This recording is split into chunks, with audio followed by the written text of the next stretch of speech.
vomitorio es en los teatros antiguos, en los circos romanos, la entrada del público a las gradas, pero también es una palabra que... La acción de vomitar, digamos. Evoca de alguna manera la acción de vomitar, y eso vamos a intentar hacer con la mayor pulcritud posible, por supuesto, Nacho Castellanos y yo, Mario Marzo. Este concierto que hemos vivido maravilloso de Quincena Musical, la Orquesta de Radio Francia, junto a, por supuesto, Sol Gaveta al violonchelo.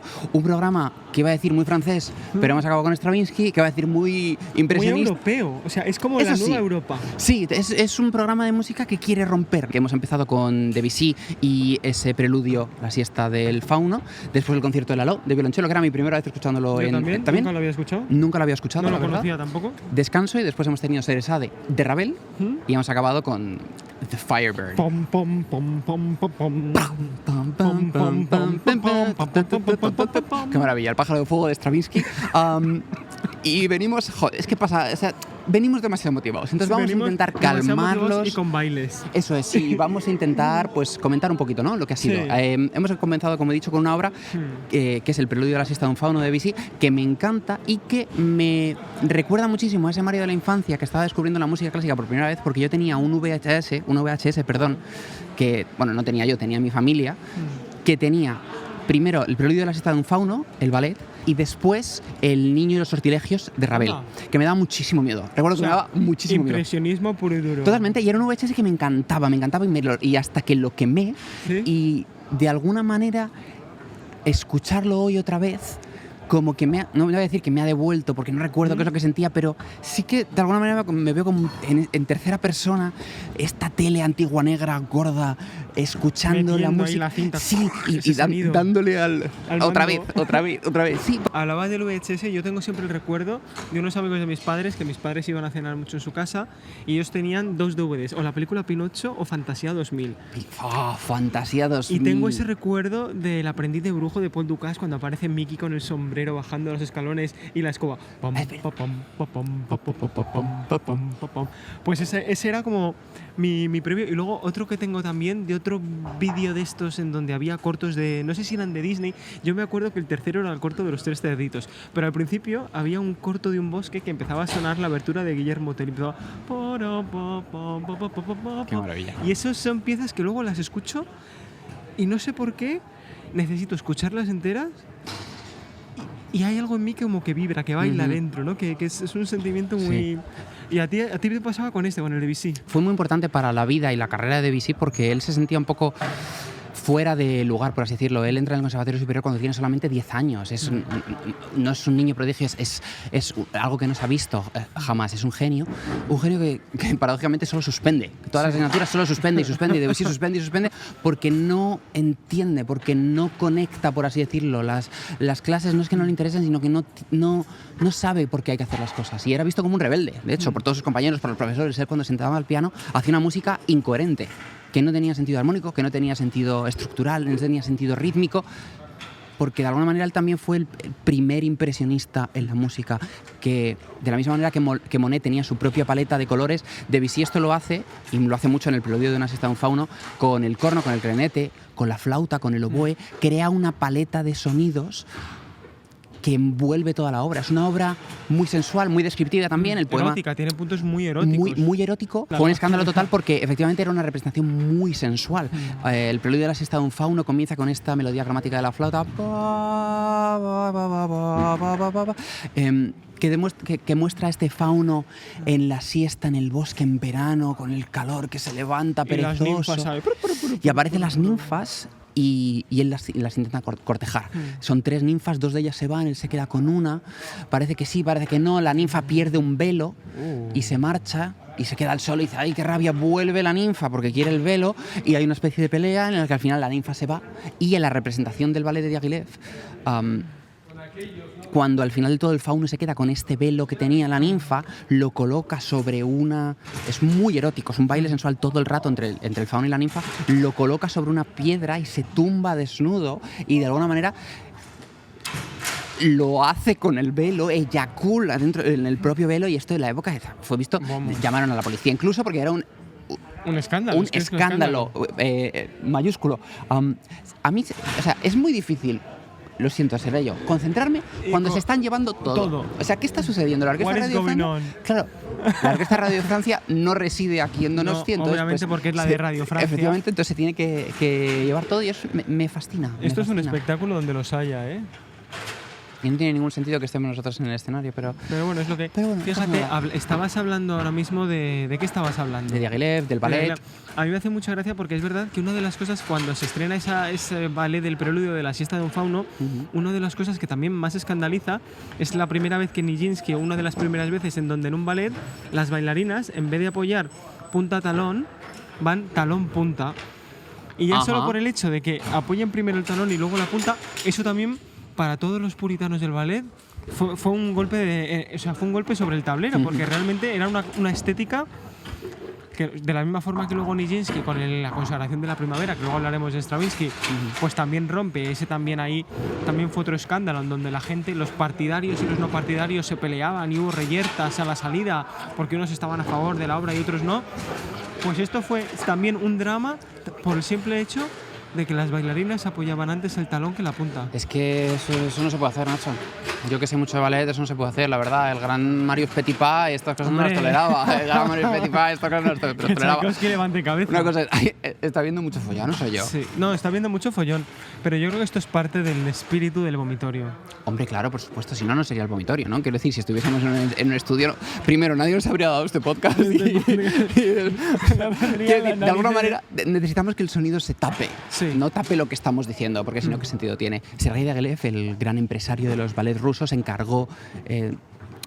Bueno, iba a decir que encargó a Stravinsky, pero realmente no encargó a Stravinsky. Él lo que quería era hacer un grandísimo ballet. Quería hacer un gran ballet ruso, que lo petase fuera de Rusia, por supuesto.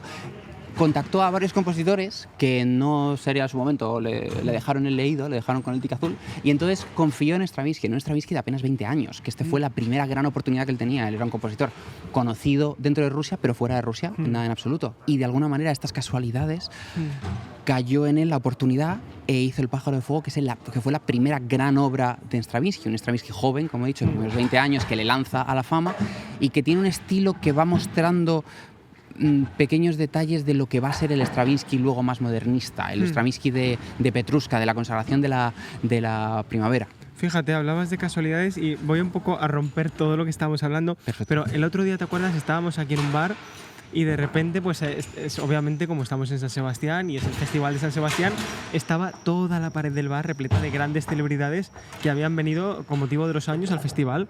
Y de repente me señalaste una, que era una foto de Paul Auster. Oquendo se llama el bar. Oquendo, eso es, perdón. Y me señalaste una foto de Paul Auster y me dijiste, anda, Paul Auster, y me dijiste, ¿te gusta Paul Auster?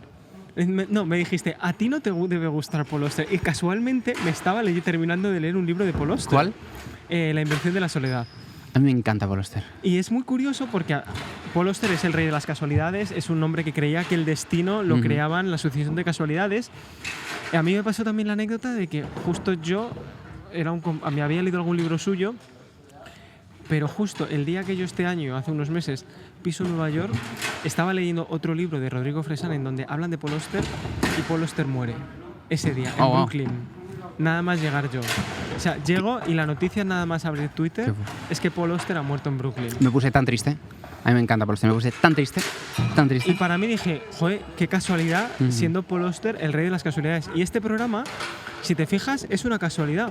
Stravinsky, hijo de una familia en donde realmente sus padres... Tenía un padre muy dominante, sus padres no se preocupaban de él, sus hermanos no le hacían caso, querían que fuese abogado criminalista, se pone a estudiar Derecho y en 1902 pasan dos cosas muy curiosas. Se muere el padre y conoce al hijo de Rimsky-Korsakov, gran compositor ruso. Y el hijo de Rimsky-Korsakov le presenta al padre y el padre le dice, oye, ¿por qué no dejas los estudios? ¿Te dedicas a la música? Y te dedicas a la música plenamente. Y casualmente, Diaghilev conoce a Stravinsky porque este compone los fuegos artificiales para la boda del hijo de la hija de Korsakov. Korsakov muere y no puede escuchar la obra de su alumno. Y años más tarde se hace una programación con una serie de compositores estos fuegos artificiales y Diaghilev estaba en el público y lo escucha y dice, este chico tiene... Qué bueno. Tiene canelita. Y es lo que decías antes. se lo propone a 2 compositores, y no solo se lo propone a 2 compositores, sino que incluso llega a esos 2 compositores a decirles que lo compongan juntos y así tienen menos trabajo. Y le dicen que no. Y le toca a Stravinsky. Ujú. Y otra casualidad más de este programa. Hemos escuchado Sherezade de Ravel. De Ravel. Pero es que Diaghilev, en la temporada que quería estrenar con El pájaro de fuego, quería que también se interpretase la Sherezade de Rimsky-Korsakov. Otra casualidad más. Todo ligado. Todo ligadito, ¿eh? Sí, son estos personajes que dices, joder, tiene que ocurrir, o sea, tienen que conocer a X persona. Muchas veces en la vida te pasa que hay cosas que quieres, no Ujú. las consigues, pero gracias a no conseguirlas da la casualidad que conoces a fulanito, a menganito o a no sé quién, y eso te lleva a cosas aún más grandes. Bueno, yo conocí a Paul Auster. ¿What? Conocí, bueno, sí, en Madrid en una firma de libros. ¿What? En la firma de 4321, sí. Fui con mi madre en la Fundación Telefónica Qué y fuerte. estaba ahí sentado. Y se quedó hablando con mi madre. Se quedó hablando con mi madre. O sea, porque todos íbamos y decíamos, hi, nice to meet you. Y le hacía Paul Auster. Sí. Y con mi madre se quedó hablando, se quedó 5 minutos. Y yo estaba diciendo, mamá, estás ligando con Paul Auster. O sea, mamá, ¿qué es Paul Auster? Sí, sí, sí. Y se quedó hablando con él. Sí, me encanta. Y me encanta, pero de alguna manera no me... Esto es muy personal. Yo no me acuerdo de las cosas que leo, de las películas que veo. Me acuerdo de qué nombre, de qué películas he visto, de qué libros he leído, pero no me acuerdo de nada de lo que he visto o leído. Y me gusta mucho. Eso tiene lo bueno y lo malo. Tiene una cosa muy buena porque sé qué libros me he leído, sé qué sensación me queda de lo que he leído, pero no me acuerdo de nada. O sea, si lo leyese me quedaría impactado. Es la relectura continua que Claro. decían Borges y Eco. Pero yo podría totalmente volverme a leer todo lo que ha escrito Paul Auster, que diría, oh, qué maravilla. Recuerdo El Palacio de la Luna, que me volvió Te volverías a loco. sorprender. Sí, es una suerte que tengo y no me pasa con la música, pero me pasa con las películas también. Recuerdo que yo he visto la trilogía del Padrino y salvo los... Los greatest hits que todos no sabemos. Pero no todos, te juro que... Te sorprendes. Que me quedaré con 2 greatest hits de cada película y el resto lo vivo de nuevas completamente. Me pasa con libros, me pasa con... ¿Qué me leí hace poco? Me leí Ensayo sobre la ceguera, que me lo leí de muy adolescente. No pude, no me gustó.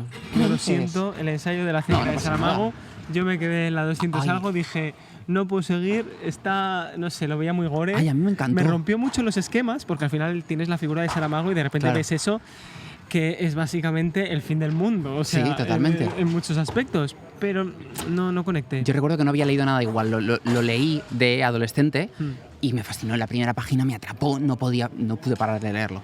Y lo dejé estancado. Y 6-7 años después me lo volví a encontrar por casa y dije, ay, me gustó mucho este libro. Y me lo volví a leer y estaba, ¡oh! ¿Ahora qué está pasando? ¿Ahora qué está pasando? Además Así. es que es muy así, o sea, el ensayo de una Sí. ceguera, Claro, pero me gusta que... sado. Sí, pero también... Sangre.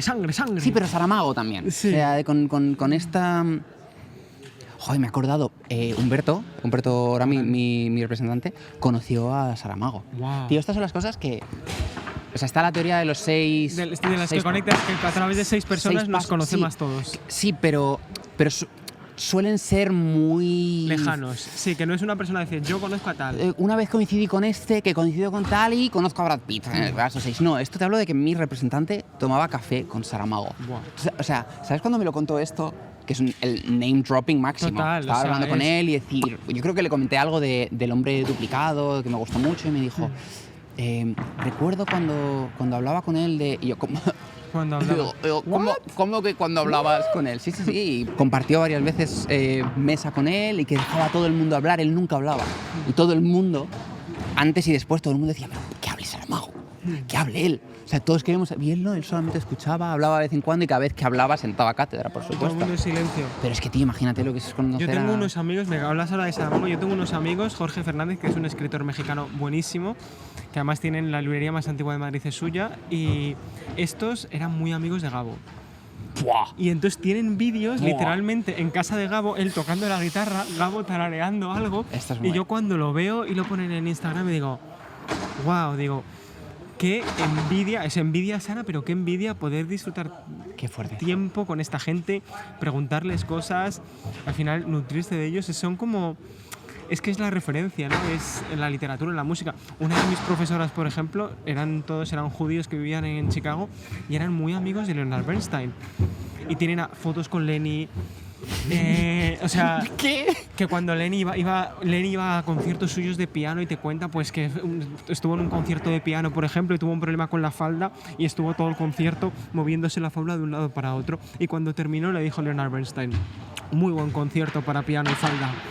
Pero, O sea, pero estas personas para mí sonitos. sí, no son reales realmente, No lo son. ¿no? Es como salen en vídeos, tenemos la suerte, o sea, no estamos hablando de Beethoven, de Chopin, pero salen en vídeos, se les ve, son figuras, lees sus libros, escuchas sus grabaciones, pero como que Los vemos como no, en un no paraíso caminan de- donde paraíso nosotros de caminamos dioses. y de repente encontrarse con estas... Sí, yo le conozco, y le conoce personalmente, una amiga de la familia de toda la vida, es íntima amiga de Marta Argerich. Buah. Y se ha quedado a su casa a dormir en Madrid y la conoce muchísimo. Y yo he estado en su casa y caminando vemos las fotos de la familia, del bautizo, no sé qué, está... La esa es Marta Argerich Argerich. en la foto y dice, sí, porque vino al bautizo. ¿Cómo que vino al bautizo?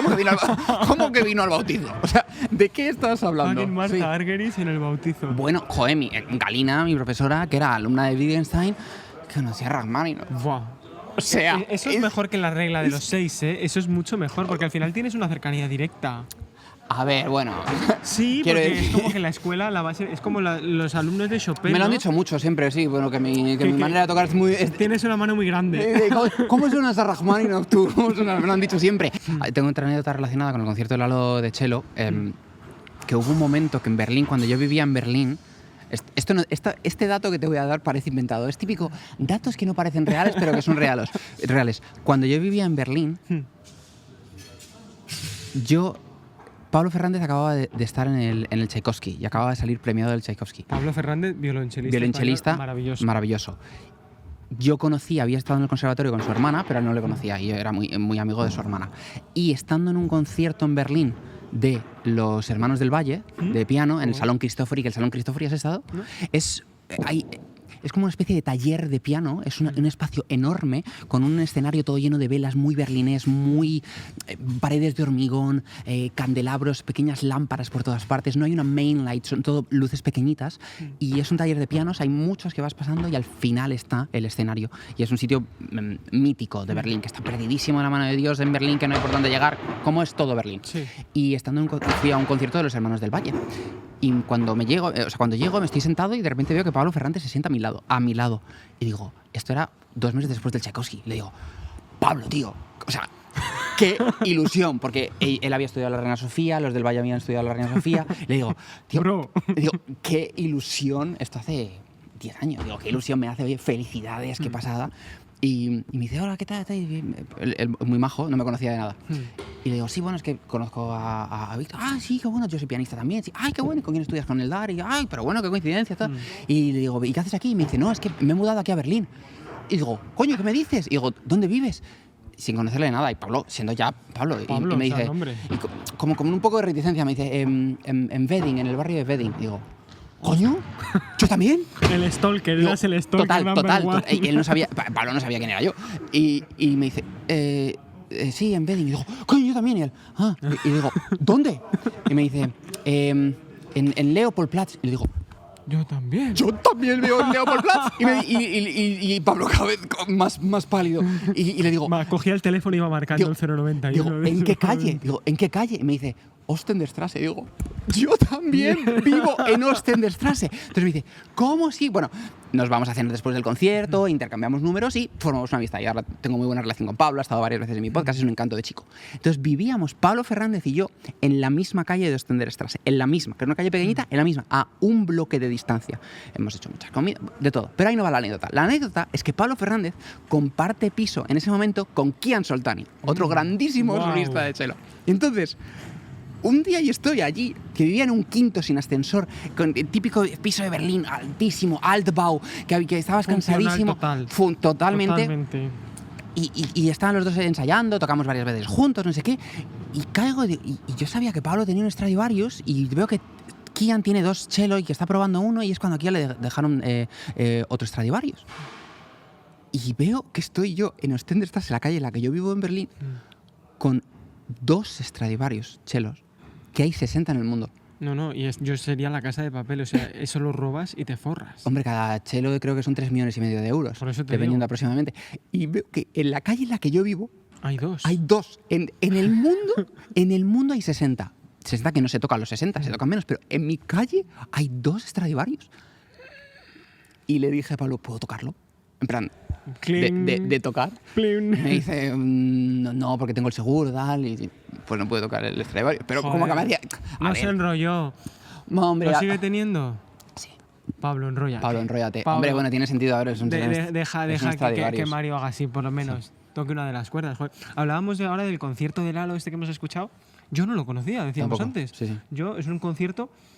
Y fíjate, cuando sabía que lo íbamos a escuchar, no he querido escucharlo. O sea, he querido tener la sensación, porque muchas veces en el mundo de la clásica pasa mucho. Tú vas a un concierto, un repertorio que en teoría conoces, y cuando dentro de los grupitos te dicen, ¿esto lo has escuchado? Todos nos hacemos los entendidos. Somos unos falsos y decimos, hombre, claro, este concierto, por favor. Yo estoy dejando de hacerlo. Yo también. Pero yo lo he hecho mucho. Yo también, muchísimo. Y es como que tienes que demostrar que sabes, y hay un momento en donde dices, mira, voy a hacer no es un acto de humildad tampoco. Es entender que de la ignorancia también se aprende. Sí. Y que para aprender hay que ser ignorante. Esto es como cuando escribes una reseña, una crítica o una crónica. Tú no escribes algo... O sea, quien escribe para demostrar lo que sabe es que aparte de un pedante es bastante tonto. O sea, Claro. escribes para aprender de cosas y para investigar y tal. Entonces, yo este concierto no lo he querido escuchar. He leído un poquito del contexto para saber de qué iba. Pero... yo creo que hay que reivindicar el hecho de ir a los conciertos. Cuando no conoces una pieza, no te tienes que preparar el concierto. Sí, y nos pasa no solo que... Me alegra que hayas confesado, porque yo también, de tirarnos al pisto de decir que conocemos ciertas obras, sino también muchas veces los músicos profesionales pecamos de ir a un concierto a escuchar la versión que hemos escuchado. Sí. Eso en ópera... Es una ópera, pasa muchísimo de gente que ve una representación. Va a ver su tríptico. Sí, eso es, que va ha a ver visto. su trovatore. Eso es, que ha visto una vez y quiere la representación con los cantantes, aunque hayan fallecido, con el mismo todo igual, todo exactamente igual. Y nos perdemos mucho. Y pasa Nos mucho. limitamos. Y pasa mucho, creo, en la época de estudiante. Pasa mucho, ¿sabes? Que como al final es una época de mucho error y de mucho... Y mucha referencia. Y mucho que te digan, no, mucho. y no, esto no, esto no, esto no. Y siempre te crees que hay una buena versión. Que es cierto que hay unos estilos y que hay unas formas y que hay una manera de interpretar, pero te crees que hay la versión. Y la versión puede ser de el solista y luego todo el resto de solistas hace cosas muy buenas, pero no es la versión, porque es solo esto. Y vas a un concierto y tú mismo te saboteas No lo a ti mismo. disfrutas. No, porque dices, pero ¿esto por qué? Y a veces tiras de pedante, de... No, pero los tempi de esto no son los que vienen en la edición y... Eso no ha sido un fortísimo. Eso es, Eso no ha y sido es el primer fortísimo que escribe Beethoven, entonces tendría que ser... No. Y te pierdes tú de la música. Y Te desconectas porque al final vas con prejuicios. a mí el concierto que rompió esta tendencia estudiantil, es verdad, es una tendencia estudiantil, fue escuchando en Berlín, en la Filarmonía, a Sokolov tocar la Fantasía de Schumann, Wow. que fue una versión espectacular y que no era nada como lo que yo había escuchado. Y dije, joder, Sokolov, el titán del piano. el titán del piano. O sea, y dije, joder, cómo lo he disfrutado. Y me recuerdo que era época que no tenía datos, que no tenía roaming, que me la grabé entera con la grabadora del móvil y me la escuchaba. Es lo único que escuchaba. La grabación es pirata, Mario Marzo. Totalmente, la tengo todavía. Filarmonía Sokolov, Fantasía. Y me la escuchaba todo el rato, porque me abrió un horizonte de, pues mira, esto a lo mejor no es históricamente preciso, o esto a lo mejor está ¿qué fuera. más da? Eso O sea, es, yo eso es. voy a decir una cosa y aquí habrá gente que me va a tirar piedras, pero creo que la especialización que ha construido el siglo XX, en cierto punto, en otros no, pero en cierto punto está matando al arte. Porque tú te fijas, joder, en el siglo XIX, Schumann escribía crónicas, componía, era intérprete. Hacía 20.000 cosas y no por ello decíamos que mucho abarca, poco hace. O sea, Sí. no, eran personas que eran homo universalis, que hacían de todo, disfrutaban de todo y no se ponían esos límites. Nadie le decía a Schumann, es un hombre del Renacimiento. Aunque no fuese, pero es como... Ya. En cambio ahora parece que si haces barroco tienes que estar dentro de los movimientos historicistas y solo te puedes ceñir a eso. Si haces contemporáneo solo te ciñes a eso y es como... ¿Por qué? What is going? Oh my god, esto no lo estáis viendo, pero parece que se nos va a caer la pared ¿Qué está encima. pasando? Están moviendo la pared. Uy. Oye, pero que esto es una manera Una de cosa. verdad, ¿eh? I mean, ¿No hay nadie? No hay nadie. ¿Is this safe? Oye, esto me da un poquito de mal rollo, ¿eh? A mí un poquito de también. verdad. Sí. Estamos seguros, ¿no? No va a pasar nada. Vale, Vale, no se pero nos ¿podemos cae quedarnos encima. aquí? Como que es... Sí, ¿no? vale. O sea, no se van a caer encima, vale. Bueno, es que la gente no lo escucha, pero le dice, vamos a levantar el techo. Le digo, ¿es safe? Y me dice, sí. ¿Cómo? Me da un poco de mal rollo, pero bueno. Lo bueno es que está grabando. Sí. Mi mujer sabe que hay que publicarlo. Pero a mí me da igual que se publique o no, yo lo que quiero es vivir. Ya, pero yo lo que quiero es que si morimos por lo menos se publique. Se publique. Claro, que esté visto. O sea, al final, ¿qué decir? ¿De qué va todo? ¿De ser trending topic o no? Ahora están quitando Ahora la pared. se va a quitar No pasa nada. Ahora la pared va a desaparecer. Qué caos de episodio. Muchas veces, Lalo también se metió con el concierto de Brahms de violín en re porque decía que por qué tiene que hacer la orquesta una cosa y ahora hablar el violín, ahora el violín solo, y ahora hablar la orquesta y ahora el violín solo. ¿Y por qué? ¿Qué tipo de concierto solista era ese? Lalo también quería posicionarse. Y el concierto suyo de cello es muy especial por todo lo contrario, porque a pesar de ser una orquesta con un montonazo de músicos, se escucha todo muy bien, las dinámicas están muy claras, los papeles de Los utiliza todos. por grupitos, ¿no? Sí, Es como, sí. dice, ahora os necesito a vosotros y a vosotros, y hay secciones enteras que Pero están... yo no he escuchado nada como el concierto este. Es raro. No sé, O sea, es algo diferente. no sé a qué suena. Porque, bueno, en el segundo momento hay una cosa que parece el tico-tico. Sí. Tarirariro-ti, Sí, a mí me recordaba... No, algo de zarzuela. A mí me recordaba también, zarzuela. ¿verdad? Sí, había como un Como un zapateado. zapateo. Sí, Toco, toco, toco, pero toco. luego también es Toco, muy toco, toco, oriental toco. en algunas cosas, pero... Al final, estás hablando de un periodo en donde el impresionismo está empezando a calar. Ujú. Venimos del romanticismo, en donde el sujeto es el centro, y en el impresionismo pasa lo contrario. Dentro del cuadro, el sujeto es quien lo observa, no es Ujú. el protagonista del Así cuadro. es. Entonces, al final, esto hablábamos también de Debussy, estás generando atmósferas. Y atmósferas que te rodean, algunas entras mejor, Ujú. en otras no. Pero al final, lo importante es algo que también tiene relación con esto que decíamos de venir al concierto sin prejuicios. Mm. Tumbarte en la explanada, espero que eso no se haya roto lo que se ha caído. Tumbarse en la explanada sin prejuicios, viniendo a disfrutar relajado, escuchando y viendo a ver qué ocurre dentro de ti. No estaríamos haciendo tampoco bien nuestro trabajo si no alabásemos la labor del programador en un concierto como Claro. hoy. Porque hemos escuchado un concierto de principio a fin muy bien hilado. muy bien hilado, que Coincidencia tras coincidencia. pero tras que coincidencia. lo escuche, que es la misma atmósfera con 100 años de diferencia, con compositores de distinto tipo que hacen música distinta, pero que todo suena de una manera. Y el programador puede elegir entre toda la música que existe. Claro. Y creo que no seríamos coherentes y no seríamos un podcast de referencia, el podcast número 1 internacional de música clásica Hombre, por favor. en directo, si no alabásemos también la labor de ese gran incomprendido, el programador. Y en esas estamos. Así ha terminado este episodio del Así Momentario. ha terminado, abandonando cursal- un cursal vacío. Más vacío que nunca. Yo creo que es la vez que más vacío lo hemos visto. Sí, porque están levantando techos, están haciendo de todo. Bueno, la vida sigue, nosotros seguimos. Muchísimas gracias por escuchar el vomitorio y hasta la próxima. Hasta la próxima.